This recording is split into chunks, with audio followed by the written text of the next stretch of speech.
October 27th. Hello to everyone. We are live streaming on my YouTube channel. Please, before we start, subscribe, hit the bell, give me some comments, hit the thumbs up. That will really help the algorithm to spread Spiritism and talking about the other side, the real world, and to spread that knowledge to more and more people. So let's get started. So we were talking about Gone West, and this is part 2 of the book. And the book, part 2, is all about the officer who was a very focused, ruthless type person. I think we've all been there at some life or another. Very intelligent, and who always wanted to get on top in whatever situation. In fact, when he died, he went to the lower zone and he tried to, rise to the top there. And of course, then by being worse and not a nice person, he went down into hell. Then he went, which is actually called the dark abyss. There is no hell in Spiritism. It's a temporary purgatory until you change your character and attitude, which, if you've been following me on Tuesdays, you'll see that the officer is starting to rise up. In fact, this episode is the officer meets his guardian angel. And he got to this point because when he went to one of the cities in purgatory, or the dark abyss, he had such huge focus and force of will, that he actually was able to dominate many, many minds, created an army, took over half a city. Then, of course, he got bored with that. He went back to the level on top, around the earth, the lower zone, did terrible things to people, and then he was forced down deep into purgatory, where he was kind of like a herded animal and whipped out as he was running around. It was pretty bad. But even then he asked, how can I get out of here? Because he always wanted to whatever evil there was, his solution was to be even more and be in charge, right? All you want to do is be in charge by any means necessary. And I said, well, go back up to the level, and then bring us more. And he did that. And they said, no, you're still damned. And of course, then he actually went further. And the spirit world gave him all sorts of chances. And they finally said, okay, this is your last chance. And they put him deep, deep down into the basement of the dark abyss, and he had just complete darkness. He was all alone, which I'm sure they knew how to elicit this stimuli from him, before he actually finally started asking for help and started trying to remember the Lord's Prayer. But this is really the way that the spirit world has treated the officer, trying to put him in situations where he can see how bad people are, for him to make his own decisions that this is not the path for me. And then when he, instead of having that be his reaction, he said, okay, how can I be worse than anyone else and be on top? This kind of shows our life. So when people ask me, why do I have such, tough trials? I mean, really hard trials. They're not even fair. And that is most probably, I'm not absolutely sure, most probably because you have ignored the lessons given to you in previous trials, more subtle lessons, because the spirit world never wants to punish us. They want to educate us. And sometimes to educate a person, it's pretty difficult. You've got to, give them a slap on the hand, get their attention, right? And sometimes you just need that, as the spirit world says, pain is the great teacher, unfortunately, and that's only the great teacher for those who have great stubbornness. So if you really want to help your trials in the future life, first be a good, honest person in this life, but analyze what you've gone through. Now, let's start with the officer. So this is how he starts in this section. Then I heard a voice ringing through the darkness, clear and strong. There was a musical note in it that reminded me of a trumpet. It spoke thus, Son, I rejoice that at length you are drawing near to me.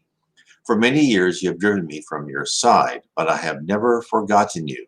And I have prayed without ceasing that you should be led to turn towards God. Still for a while you will be unable to see me. The brightness of my visage would be too terrible for you to gaze on in your present state. Then the officer said, Oh, Great Spirit, is it For this reason that it takes so long to come into the presence of God? And his guardian angel said, it is indeed.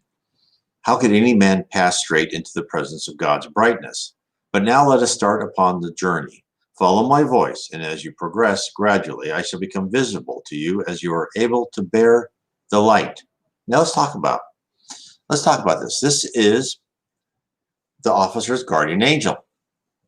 Now, many people never ever talk to their guardian angel. They sit there and they are inspired by them, but they don't really have dialogue. In fact, in one of the books, I talk about this in Spirits in the Spirit Universe, in book 2, about how one spirit didn't meet his guardian angel until he was pretty high level in heaven, the 10th level of heaven. And he was sitting there thinking about something, thinking about some problem. Then across kind of like a canyon, his guardian angel showed up, and like he just knew who it was. And in fact, he found out later that his guardian angel is the one who told him to walk up to that point so he could talk to them. And so this is an important part to remember. Our guardian angel just doesn't guard us while we are incarnate. Our guardian angel is with us even in the spirit world, because even spirits need inspiration and guidance from higher spirits. It's like the mentor system, right? When if you're smart, you'll probably get a mentor. You get someone who can give you good advice. It's the same way here. And in fact, talking about guardian angels, children, until the age of 7, the guardian angel is with them constantly. Because, and if you've seen, and you can kind of see this, because it's like, I don't know if you've seen with babies, and of course, as they walk along, they don't even look what they're doing, and they'll be looking backwards, and they'll be going right towards a post, and then at the last moment, they'll like swerve out of the way. And it's just amazing to see that. And of course, sometimes they hit, but but maybe that's a lesson they need to learn. But it's amazing how many times they don't, and they're kept out of trouble. And that's the guardian angel with them all the time. Now, a guardian angel doesn't have to be right next to you.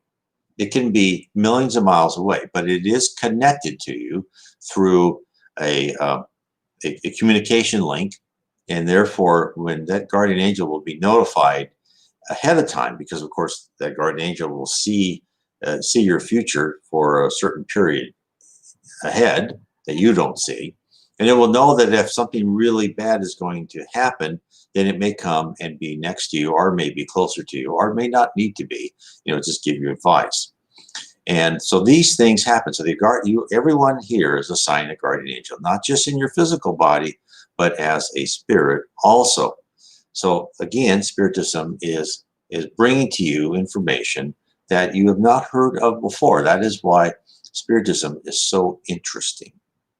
So now, and talking more about guardian angels, I was at this NDE conference, and this person was talking about their near-death experience. They were in a car accident. And of course, as they're in this accident, everything slowed down. And first, they saw this terrible person from the lower zone, but then they saw their guardian angel. And the guardian angel, she said that she called him Frank. And she called him Frank because he was so frank. He was just like very honest with her, and very matter of fact. And again, this is something I think we should all keep in mind. I have heard people talk, say, oh, I've gotten talk from spirits, and they say what a great job I'm doing and how wonderful I am.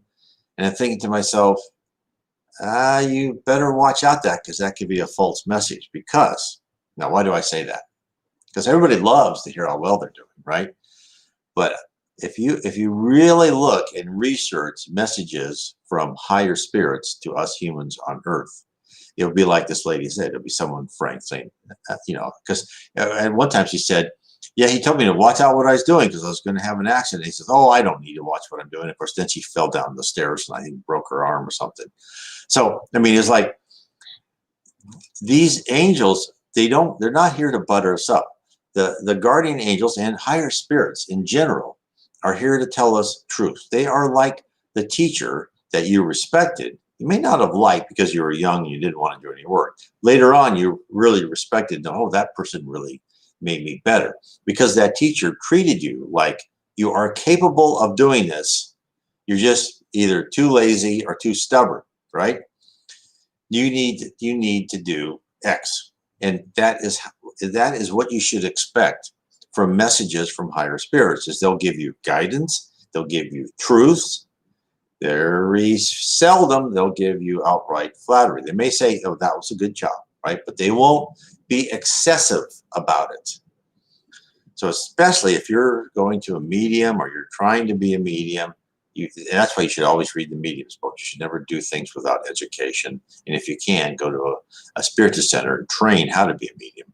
But really, this is the most easy way for you to be fooled by, spirit communication, is for them to flatter you, because we're all susceptible to that, of course, me included, right? So anyway, just wanted to give you that little nugget. And of course, then the officer said, okay, can I get into the presence of God? Because people expect to be, when they die, oh, there's God, hello, God. And no, of course, that doesn't work that way, because even spirits in the levels around the earth say, we don't understand God any more than you understand God. And in the Spirit's book tells us that here on earth, we cannot understand God. And then the next question, one of the questions, not the next question, was, when can we understand God? And that is when you are a perfected spirit. And if you want to know a spirit that can understand God, that would be Jesus Christ, because he is a perfected spirit. So the way to understand God is to really start understanding Jesus Christ, and that will give you a hint of the power and majesty of God. So let me carry on. So then the spirit says back to the officer, it is indeed, how can any man pass straight into the presence of God brightness? But now let us start upon the journey. Follow my voice, and as you progress, gradually I shall become visible to you as you are able to bear the light. Then one of the messengers entered the room. Okay, so first, me set the context. This is an outpost in purgatory, or hell, as the officer calls it. This is an outpost. The brightness of the outpost is much brighter than he's used to. He's used to very, very dim light, because the light in heaven is really the amount of love and the reflection of love by God throughout the spirit universe. So there's very little light here, and so but they try to bring it down, but they try to have it bright enough for the spirits who've come from above, who are coming down and trying to help the poor incarnates who are in this very bad place. Then one of the messengers into the room led me through the rooms of light out by another door from that which I had entered. Then a great distance off I saw a tiny star-like light, and from it seemed to come a voice, follow me and I will lead you forth.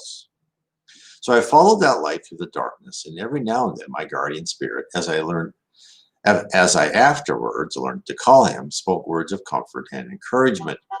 Slowly and painfully I scaled the precipitous cliffs, often falling and stumbling, but still mounting higher.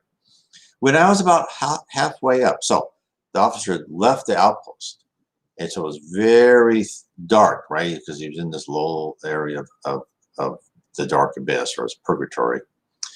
And now he's trying to climb his way up.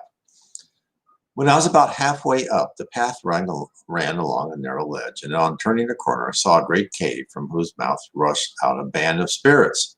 But just as they seemed about to hurl me into the depths beneath, the star of light suddenly grew larger and brighter. It advanced towards me, and at once my assailants fled shrieking away. Once I was rescued, my guide returned to his original position, and I was glad, as the light had burned me, though to a lesser degree than it had my enemies. Now, what do you mean by burned him? Was it white hot? No, what happens? And the officer talked about this before when he first talked to one of these really good spirits who were trying to help him advance up to the, higher levels of purgatory. The reason when he says burn, he feels this pain through his whole body, his paraspiritual body. And why is that? Well, that is because what happens is that people who have not led a good life, God bless them all, who have not led a good life, when they get into the presence of really good people, of goodness, they start to think how what their life was, and they feel that all the evil and bad things that they have done, they feel that pain, and it kind of like it has to like burn away in them. It has to slowly go through and out of them, and that's why it's important. So if you look at this picture I have up here, when we're incarnated, we have a physical body, but the perispirit, which is the image of our physical body, it's an image in the spirit, and it's connected to every cell of the physical body. Now, when the officer died, or you die, or anyone else dies, you still have your perispirit, and your perispirit contains everything you did actually through all your lives, but you really kind of just now remember your current life. And inside of you have this set of divine laws and conscience. So when you come into presence of a guardian angel, as the officer did, if it comes too close to you, you feel that love, right? You feel that warmth, that blessing from him, and it makes you feel it hits your conscience, and it hits your paraspiritual body, and it makes you feel that all the wrong you've done and all the bad decisions, that remorse actually causes physical pain. That's why in these areas of purgatory, these warlords of these cities will say, well, don't try to rise up, it will hurt, right? Because it does. There's a lot of pain for people coming out of these lower zones, because they have to wash out all that remorse and bad thoughts. And of course, in this, again, what I've said, in the spirit world, thought is action. So if you can start molding and rewiring your brain to have good thoughts, not sarcastic or mean thoughts, even though you learn to keep your mouth shut, you need to keep your thoughts on the right path. If you find somebody you don't like, you don't say, oh, I hate that person. You say, oh, God bless that person. I'll also stay away from them. I'm sure they have their own trajectory, their own path in their life. So the paraspiritual body is, it really, if your mind is straight and your conscience is good, you won't feel pain, you don't grow old, you don't get sick. But it responds to your mind. So if you think you have cause to be remorseful and regretful for bad things you've done, then you will feel pain. So that is kind of way that works. So let's get back.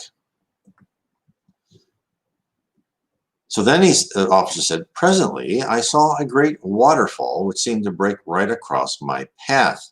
It was not beautiful as a waterfall is on earth, but seemed inky black, and foam only appeared dirty and muddy instead of white.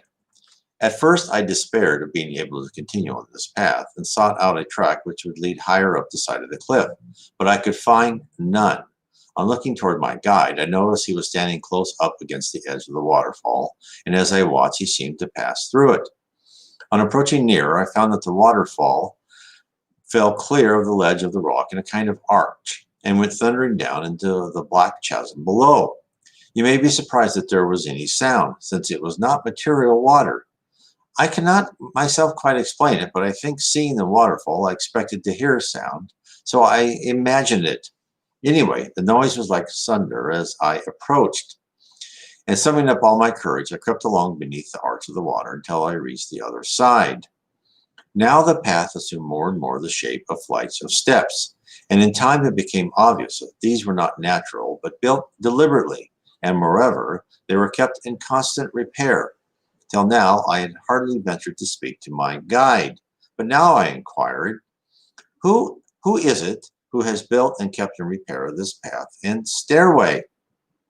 My guardian angel said from a distance, son, a band of noble spirits who keep a house of refuge, whose beacon light is just becoming visible. They hold that house in relays, and while on duty there, one of their chief's tasks is to keep guard over this path into the fourth realm of hell. Many of the spirits below band themselves together with the firm resolve to damage, and if possible, destroy the various paths out of hell, which the messengers have made. And so again, this is very true. There are people in hell who don't want other people to escape it. And there are people who are trapped in hell, who are enslaved in hell, because they have, they've lost, they've been dominated by wills or other more dominant bad spirits, or I shouldn't say bad, evil, not evil, ignorant, immature spirits, I should say, have kept them there. Now, at some time, in the right moment, when they really want to change their character and attitude, they will be rescued and helped out of that situation. But these people, this is why these people are here on Earth, tempting us, giving us really, it's like junior high or middle school, where you have all your friends giving you like the dumbest ideas ever, and they love it when you do something stupid and they laugh about it. Well, that's kind of what a lot of these inferior spirits are like. They want you to be at their level, right? Misery loves company. So the officer said, "Are these spirits devils or men? And if the latter, why do they do it?" Then the guardian angel answered, "Just men and women who, like many evil persons on earth, hate to see old companions leave them for the paths of rectitude. The beings you designate the devils are seldom found save in the lowest depth but one of hell. The vices personified, however, are found in each division to which they are appropriate. These upper realms of hell are almost entirely occupied by men." Then he said, "Where do suicides go?" And the guardian angel answered, "Usually to realms of hate, but occasionally it may be to the fourth division. Many, however, expiate their offense on the astral plane." So, again, when he talked about suicides, and there's a great book called The Memoirs of a Suicide, which Camino Branco, and talks about him being locked into one of these areas. I don't know what level he was at, but it was the level where he was at caves, and it was like dry ash, like a volcano would put ash. Every time he said he breathed this ash. He could never be clean. He was dirty all the time, and there was like a V or U-shaped depression into the ground, and people lived in caves, and it was all full of people who committed suicides. And of course, they were there until either they, that their time was up. Now, what do I mean by time is up? That if someone was set according to their blueprint and their plan to die, let's say age 60, and they committed suicide at age 55, they would be in that position for 5 years until their time was up to be out of the earth. Then they would be rescued and brought into a hospital for suicides. Now, that doesn't happen all the time. That's just a general statement. Some people are rescued right away because they were driven to that by horrible, horrible circumstances and by other spirits who were lying to them and trapping them into doing that. So just to make sure. But suicide is, if you have friends, it never solves anything, because you're just leaving one bad situation for a worse situation. You're not erasing anything. You are an immortal spirit. And of course, what they've said over and over again to this hospital and suicides is, if you would just wait a week, a month, right, maybe 6 months, the situation would have resolved itself. Usually what happens is an episode occurs which you cannot stand, but usually you signed up for that. And you just need to try to keep the strength and know that everything is temporary. Your life is temporary. You can go through horrible things. And, even 80 years and being an incarnate is nothing compared to your immortal existence. So then he said, "Master," I began again, "the light grows so bright it begins to cast a faint beam across the path we are treading." "Yes, my son, we are gradually approaching it. And besides, those in the house of refuge know that we are struggling towards them, and therefore are praying for help for us. As they do, the light, which is in reality simply their faith, grows stronger, and they pray about us and think of us. It is directed toward us." So gradually the light grew stronger and stronger and began to dazzle my eyes. But much of the very worst part of my character must have been burnt away, for I did not suffer so keenly as when approaching the last house. Now we stood at the top of the stairs, I close by the door, which barred my way completely. My guide had passed through it without the slightest difficulty. Apparently, in answer to the message he had taken with him into the house, the door was opened, and kind hands led me into a covered courtyard and thence into the house itself. Now let's talk about that. So this guy went right through it, no problem. They probably didn't even have to open the door. How does that work? Now there are other stories, right, and other accounts of spirits in lower areas with like fortresses. And in one account, again, which I talk about in my book, Spirits and the Spirit World, let me find that for you. There we go. So one can understand this. In one account, there is like a castle, and there's a big archway, right? And think of a castle, but without the moat. Now that archway appears open to some, to even the spirits coming up to it. If you are a spirit who should come from one of the levels of heaven, the atmosphere of that is completely normal to you. If you are a lower spirit and you start stepping into that pathway, it's too painful.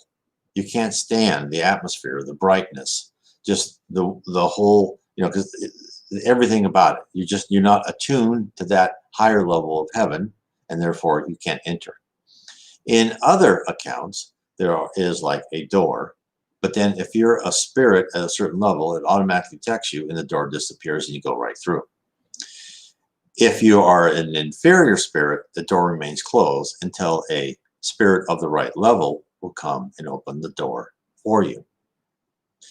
So these are all like marvelous little details, and it kind of exposes the processes, the technology about the spirit world. It's fascinating. So I'll carry on. So now we stood at the top of the stairs. Oh, and then he said it, then he let him in. The light, of course, blinded me now because he was in a higher position. But I learned by degrees that this house differed in several particulars from the first one I had entered.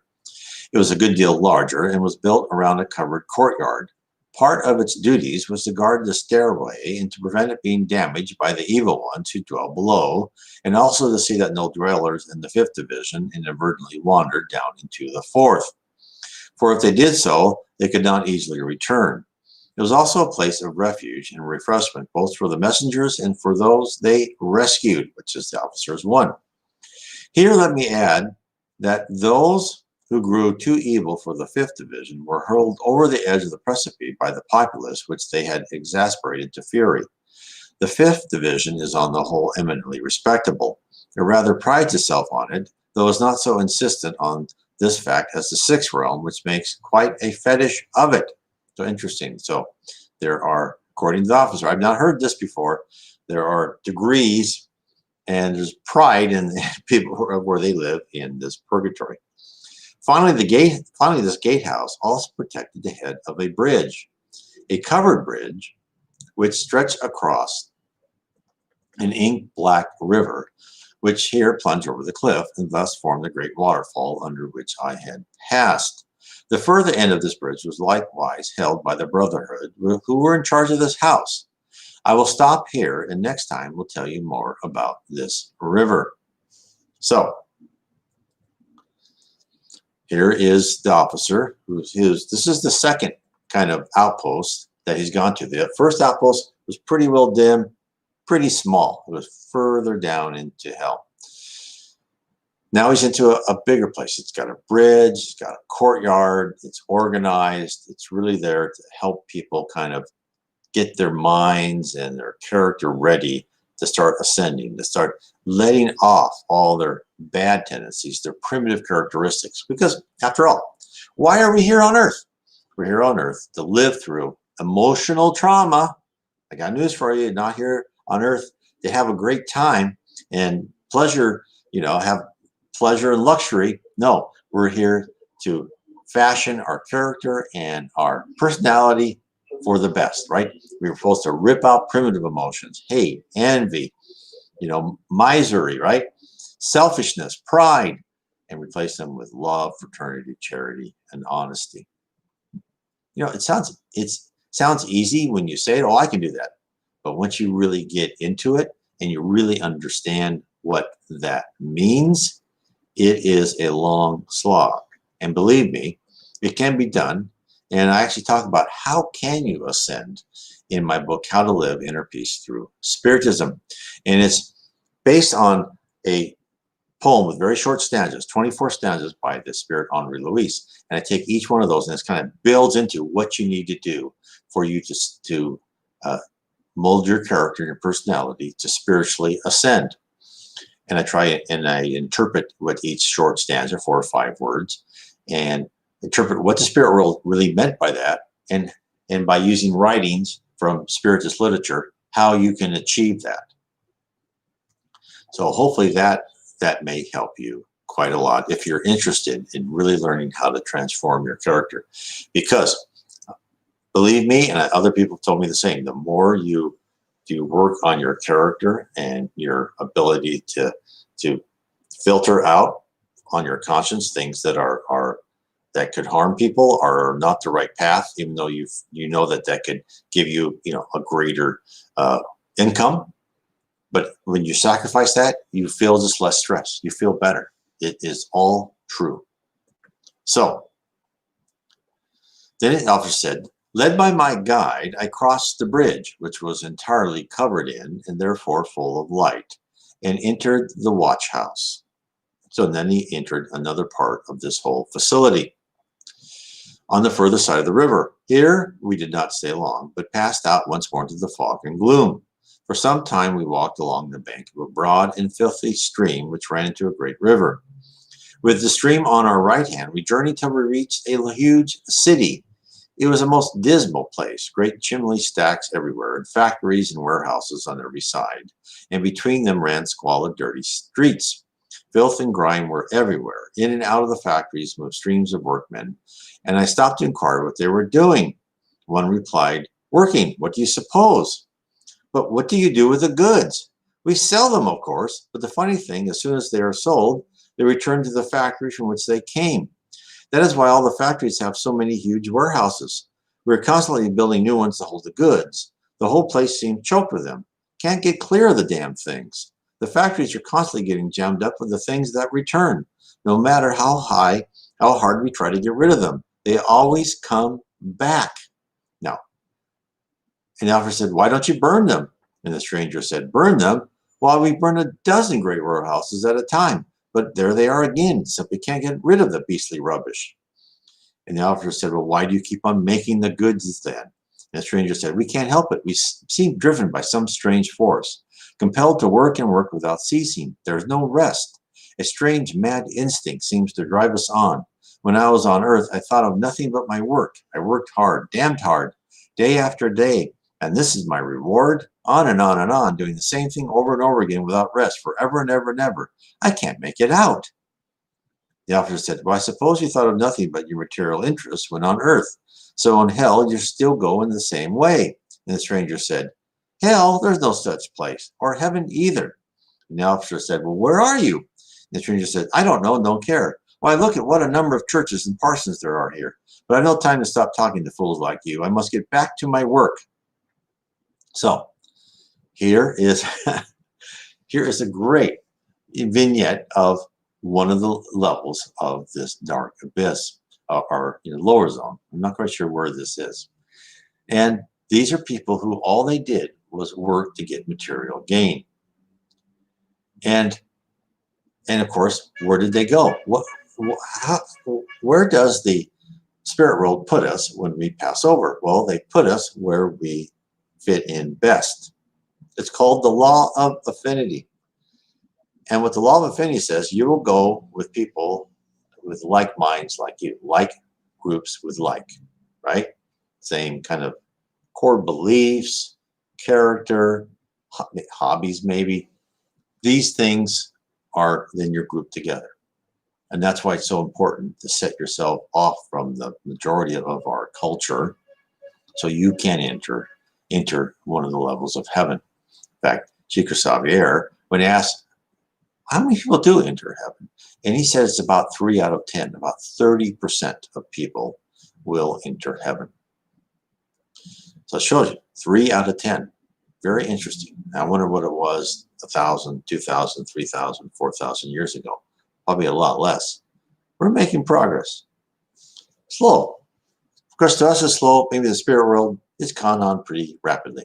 And of course, now we are going to enter this phase of leaving a planet of atonement where we're here on Earth to pay for our past wrongs and become a planet of regeneration. Now, this transition period may take years and years and years. My opinion is about 1,000 years. Other people have other opinions. This is just my guess. But it will be a transition period.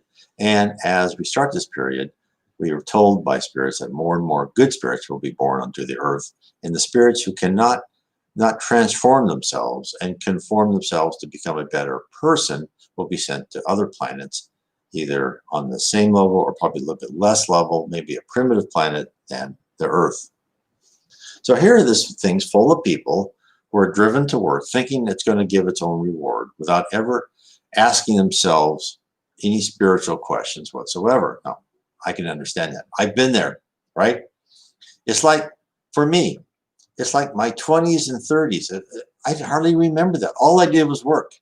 I was this workaholic. I was this donkey, going around and around in circles thinking I was making progress, thinking I was on a path to become, high managers, which I did succeed at for a while until I couldn't take being that mean and underhanded to other people. But that's what I did. I mean, if I had died probably in my 30s, I would have ended up right there, working at a factory saying, well, how can we get more warehouses, right? Thinking about the problem at hand, thinking about nothing else, not thinking about helping other people, just thinking about material goods. That could have been me. So the officer carries on. He says, I went on till I came to a large square in which there were no less than 3 churches. One belonged to the Church of England, another to the Roman Catholics, and a third to one of the nonconformist bodies. I went to the Anglican church and I found a service in full swing. The parson was preaching rather a dry sermon. He harped on 2 themes in turn. Oh, there's a church in heaven. Now, this is a church probably by the pastor the reverend, I should say, Anglican church. And let's understand what he did. That people, number one, that people had no business to go to either of the other 2 churches and should show more deference to himself as a representative of the national church. So you kind of see his character and attitude. He was probably a reverend, maybe some thought himself was very important. Of course, and this is what the spirit world had talked about, even the Catholic Church, right? Because the spirit world has said that the Catholic Church needs to learn to serve others, not to serve itself. Again, that includes any type of organized religion. And of course, this person is a classic case of a reverend who thinks that he should be served, not serving the flock. Number 2, which is even more revealing, that they should subscribe more generously to the church and incidentally to its vicar. And he glossed these 2 themes over by platitudes about social reform and helping the material well-being of their fellow creatures, especially those whom he designated as the lower classes. Somehow this part of his theme rang very hollow. So again, this kind of exposes the character of this parson, that really he should be treated with deference and he should be given money. And that was really the whole purpose of the church, why he was alive, and now he's on the other side, and this is where he went to.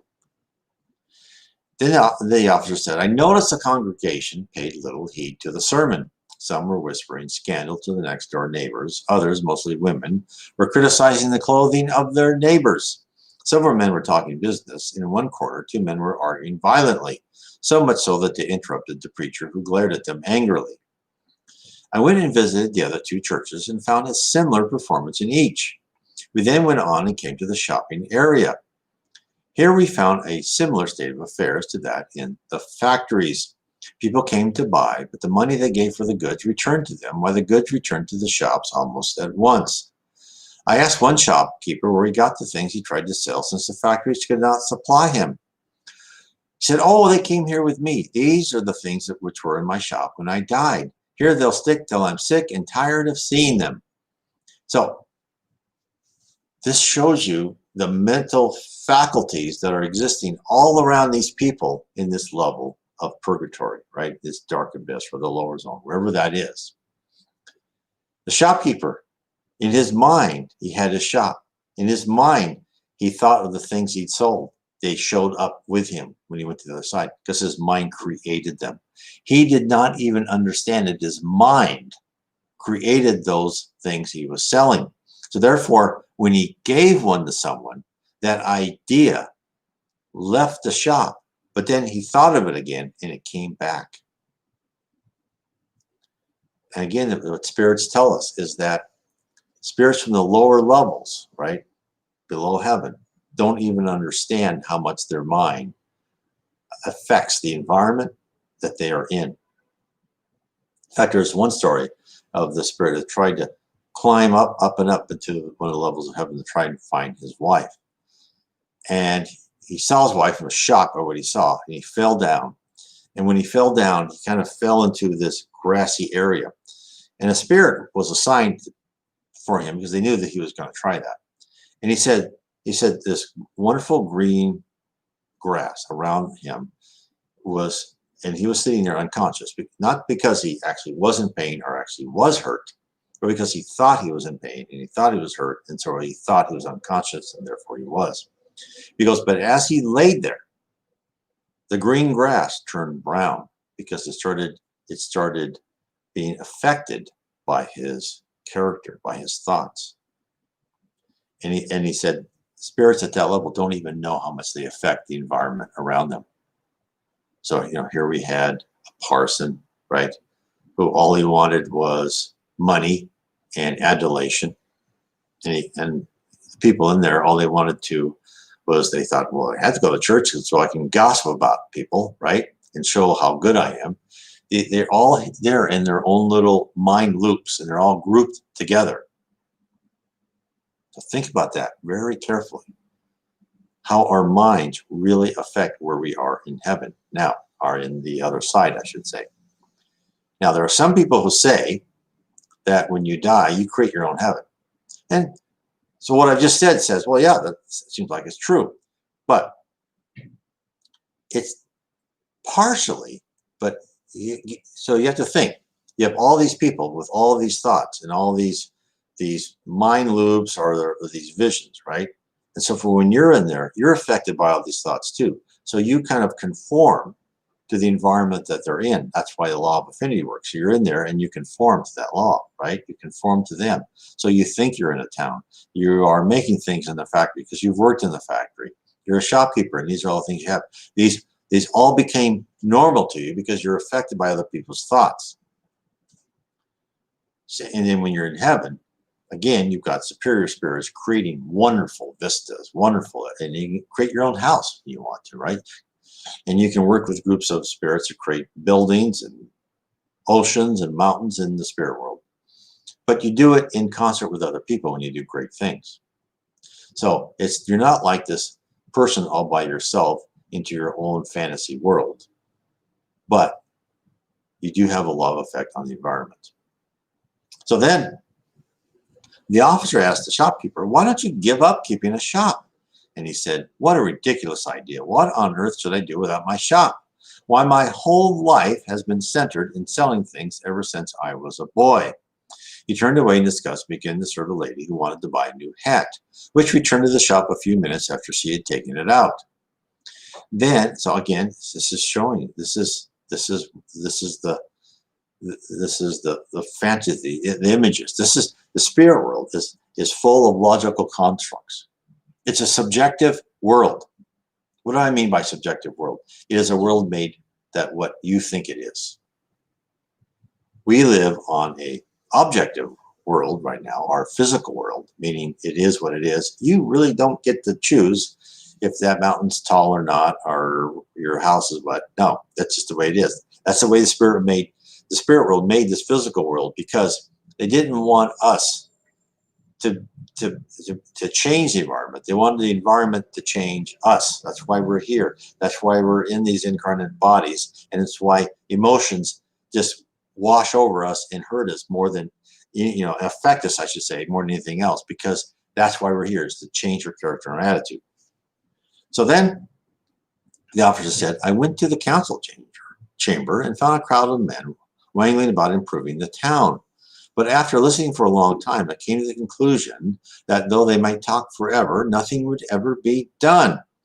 I passed out of the town and came to open fields. I used the word to describe the place, but it looked more like a piece of waste ground covered with rubbish and entirely bare of grass. Here, there was a stand, and around the field was a dense crowd of people watching what appeared to be a football match. But though the players seemed to try and play, no goals were scored and nothing really happened. While I was watching, one man walked off in disgust and was promptly hooted by the crowd. He turned around savagely and after using a string of words, which I'll not repeat, said, "What's the use of playing here? One never scores a goal and one does not even enjoy running after the ball as one used to do. I'm fed up with the whole thing." As he strode away, I saw a bright stranger come up to him and knew that soon another soul would escape from hell. So again, here is a guy who finally figured out that nothing he would do would be of any use in that area he was in, and said, "This is not for me. This is not what I want." And then the officer, now being more attuned, could see that brighter soul coming to him. The player on the field who walked off probably could not even detect him unless that spirit decided to make himself more dense and visible to that football player. So this just shows you really what the spirit world is. It's so interesting and it's so full of really what is there. And I go through this again. I think a good introduction, if you want to know more about the spirit world, is my series of 3 books. Heaven and Below is book 1. Spirits in the Spirit Universe, book 2, and How We Are Guided by Spirits, which is book 3. We'll tell you more about heaven, the lower zone, spirits. What are you as a spirit? What's your capabilities as a spirit? How do you rise in heaven? How are you educated? I have news for you. When you pass over, it's not eternal bliss. Even if you go to heaven, it's not Elysian's fields, right? You work, you're educated, there's many things. There's tasks to do, things, people to talk to, meetings to attend. There are cities in heaven, just like there are cities as the author is describing. There are cities, there's organization. It's kind of like, at one level, the spirit world is mundane. It's on the lower zones, it's a worse reflection of earth. And in the heaven, it's a perfection of what earth is like. And earth is kind of like in the middle. It's what we make of it. And the more we understand and we start really thinking about Spiritism per se and why we are here, the better it can be for us to change ourselves. And that's why, again, when you analyze your own situations, you understand the trials and tribulations you need to go through, you can start to get a hint of what you had done in past lives and what you need to improve in this life. I talk about that in my book, The Problem is the Solution, 7 Life Complications Sent to Test and Teach You. Now, on these books I've just showed you, I have them on Kindle, paperback, and Audible, so you can listen to them if that is your pleasure. And I also have a book, Spiritism 101, The Third Revelation, which I have on my blog, nwspiritism.com. You can look at the links below. And I have it for free as a PDF. I also have it on Kindle and Audible and paperback also. But you can download it for free from nwspiritism.com. And it's a good introduction of the basic tenets of Spiritism. Spiritism 101, The Third Revelation. I recommend that for you. I believe it will start answering questions. And then when you get ready to, I would recommend that you start, I would read the Spiritism 101 first. That kind of gives you an overview of everything. And then if that piques your interest, really read what Allan Kardec, who's called the codifier of Spiritism. And this is the book that started Spiritism. And how Allan Kardec created this book is he was kind of being amused. There was this kind of a fad during the 1840s, 1850s of table turning. And people put their hands on tables, and there was knocks and things like that. But then he said, well, how can this be? And then the spirits started talking to him very seriously. And of course, he's not a medium, but he saw that through messages from mediums. And he said, well, you have a mission. So what he did is he wasn't spiritual at all. He thought all this was total nonsense, right? Until things were happening. He's like, I don't understand this. And as a scientist, right, he was actually recognized as he's a scientist, a teacher. He wrote a series of 1,019 questions all about the spirit world, how they live, what the future was, who was God, what about reincarnation, everything. And this book has 1,019 questions. Now, the book you can find on PDF. You just look up Allan Kardec space PDF or the Spirits Book PDF. You will find it. You can also buy it, of course, on Amazon. I also have it in Audible form on my blog, which you can download for free. And I have it on the Apple kind of Audible book format. So you can, I also have it in MP3 formats, whatever format you like. I also have the Spirits Book on Audible format. I put it on my YouTube site, and the playlist is the Spirits Book, and I have every chapter, every book and chapter of the Spirits Book. So you can listen to the whole. In fact, I'll upload the last conclusion of it this week. So I've finally been finished with that. So you can listen, read, or whatever you want through the Spirits Book. It's all there. And for some people, not everyone, right? And of course, that's why I wrote my books, because some people learn different ways and they want different methods of learning. But for some people, like for me, when I read the Spirits Book, it just like was this light, like, oh my God, this is what I've been waiting for. This is the explanation of the spirit world. Because I've never been a very spiritual person. I was always wondering, okay, what's because I had found out years ago that my life was predestined, right? And then when that realization came to me, and things happened that were told to me that would happen, and it actually did happen, I had to explore if my life has predestined parts to it. It's not fully, right? And we can talk about that later. If it has predestination, right? Predetermination, which is not predetermine everything you think and feel. It's more of the major trials and tribulations and tests you go through to change your attitude. Then something has to be organized in this. There has to be an intelligence up there. It's not like you live on Earth and you die and that's it. Goodbye. No, it means you go to the other side. Because I used to be worried, like, when I die, would I like just disappear?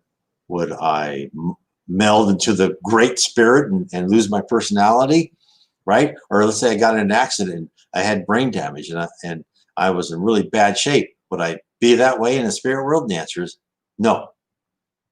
None of those. You are who you are. Your spirit, your body is just temporary, and your brain is just temporary. Your spirit is your true personality. That personality is always updated to your spirit brain and through your paraspirit, which keeps all your past events, your whole life, second by second, picosecond by picosecond. It's all there. And so you are immortal. So this life is just a short little interlude, and you're there to improve yourself.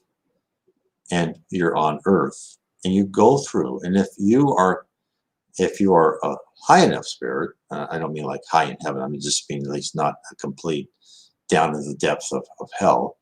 A lot of times they will work with you to plan out your life, and you will in concert, in consulting with them, you will plan out the major trials, tribulations, and events. Not all of them are bad. Some are really good, right, of your life.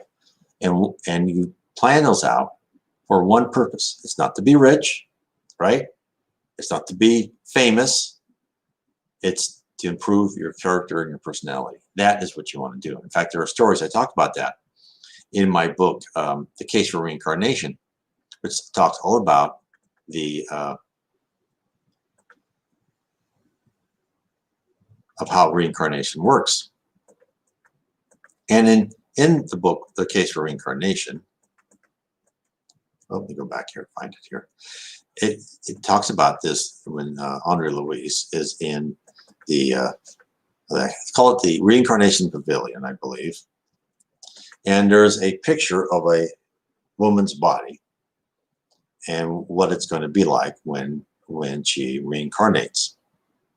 Now, first I'd like to tell you right away is that you are limited by the genes of your parents, but for people who have higher callings, spirits can manipulate DNA to affect us. So there's even in spiritualist literature, if someone's supposed to be a surgeon, the spirits will manipulate them to be calmer and more steadier and other things like that. So you're in the body, you can have attributes greater than the sum total of your two parents.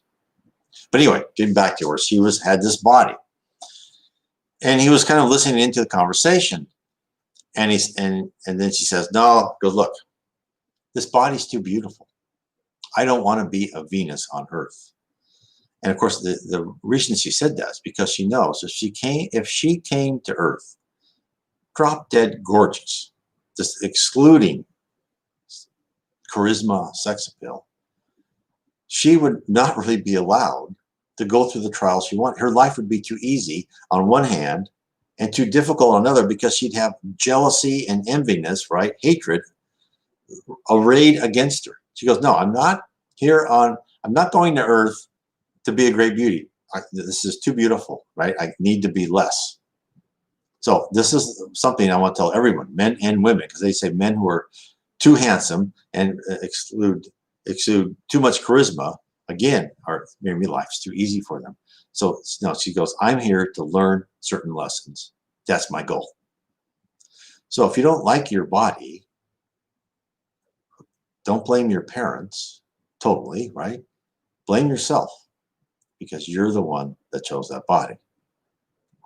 And I know it should be, kind of disheartening for everybody, but also remember, when you go back to the spirit world, you look the way you want to look. You look the way you imagine to look. So if you don't, if you want more hair, like I need more hair, I'm going to have full head of hair. I won't have the hair on my ears, right? Those type of things.